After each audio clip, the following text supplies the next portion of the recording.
Hey, Cypher here, and I'm starting a new series today. I'm calling it Engaging Etymology, because, as John Green says, historians are really good at naming things. Sarcastically, of course. Anyways, I figured this could be a good vehicle to deliver short doses of my history vlogs, and for the first time as a podcast under my Cynical Cipher name. So I figured for the first one, I would explain my pseudonym's own meaning.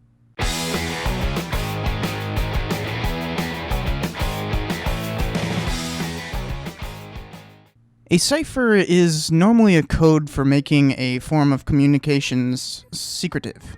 It is the very element that converts encryption for your emails or that silly secret language you made up as a kid to say things behind people's backs. I took the pseudonym very young, somewhere in my preteens, only knowing that about it. But it became deeper and more meaningful as I learned what it is. Cypher's etymology holds significance in mathematical history. So the term cipher goes very, very far back, all the way back to the ancient Hindu term sunyas, meaning nothingness. Its English roots, though, lie in the Arabic term Cipher, meaning zero. Before cipher entered the English language, or Latin for that matter, there was no zero, at least as we use it today. Think how hard it is to count stuff with Roman numerals. Just look at the numbering for a year in Roman numerals and you'll instantly understand. It is an inefficient way of counting things. It's a misconception to say that there was no zero in the ancient world whatsoever. Zero, as in the whole number before 1, was obviously understood as nothing, not, null. We just didn't use it for counting beyond 0. Then came Arabic numerals. The number system we use today came from the Second Muslim Caliphate. They used Cipher just as we use it today.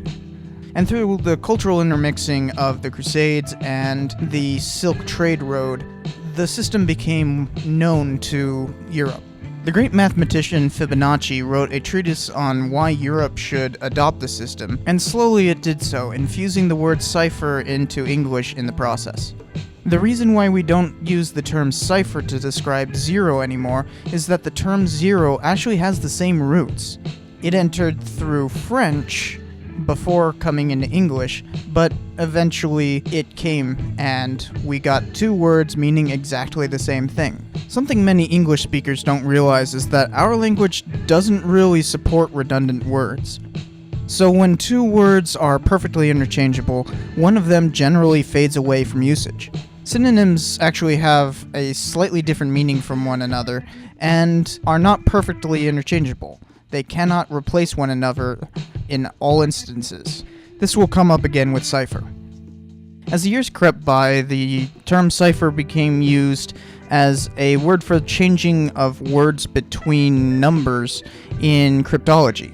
There's a lot of change in history in cryptology, but suffice it to say, numbering letters and words goes back thousands of years, and using Arabic numerals was inevitable. Especially as the word zeros supplanted cipher, its use in cryptography grew more prominent, until that was pretty much the only English usage. Ciphering and deciphering became commonplace words, but have recently been made redundant by the term encryption. The term encryption is rooted in computer scientist jargon from the 1970s.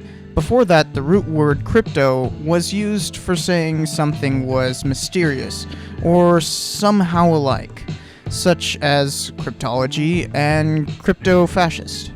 With the rise of the word encryption, we no longer use the word cipher normally, because it has become redundant, though decipher seems to be slower in passing. The only use now is the encryption key for some type of encryption can still concretely be called a cipher. But there is one more change in this word's usage that has sprung up since the rise of encryption.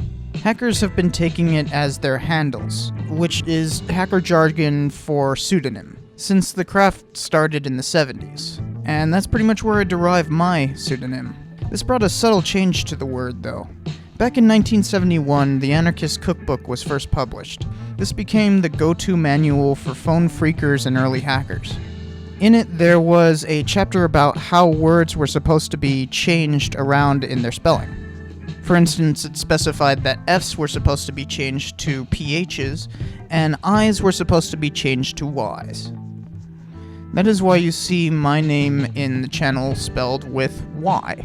Heck, my adolescent self didn't know about the cookbook until my father showed it to me in my early teens, but I spelled it with a Y anyways. Plus, it just works better with the Cynical bit.